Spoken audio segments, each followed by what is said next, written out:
sommes dans l'Algérie des années 50, bien avant le début de la guerre d'Algérie. C'est un douar, un village rural, sans eau ni électricité, une population pas miséreuse, mais assez misérable. Et là-dedans émerge le personnage qui me ressemble et qui me dit, et ce personnage de Salim, ce qui veut dire le Pacifique, en gros, ressemble un peu aussi au petit Nicolas. Il raconte un petit peu ses rêves, il raconte aussi ses démêlés, notamment avec son frère plus âgé, d'où le titre Mon frère ennemi.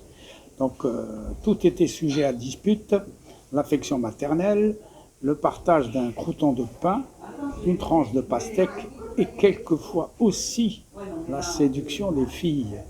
Et donc c'est une sorte d'enfance un peu guerrière parfois, un peu loufoque, et où interviennent tous les éléments de la vie rurale, la circoncision, les rites agraires, les semailles, les moissons. Ce roman est, du point de vue sociologique, un portrait de l'Algérie, effectivement, juste avant le déclenchement de la guerre. À lui-même, il peut expliquer les raisons pour lesquelles, effectivement, les paysans algériens et les autres, les militants algériens, se sont en quelque sorte élevés contre leurs conditions et ont engagé le combat de libération en novembre 1954. On peut, à partir de la lecture de ce livre débonnaire, quelque part, entrevoir en quelque sorte les interstices de la violence qui va venir plus tard.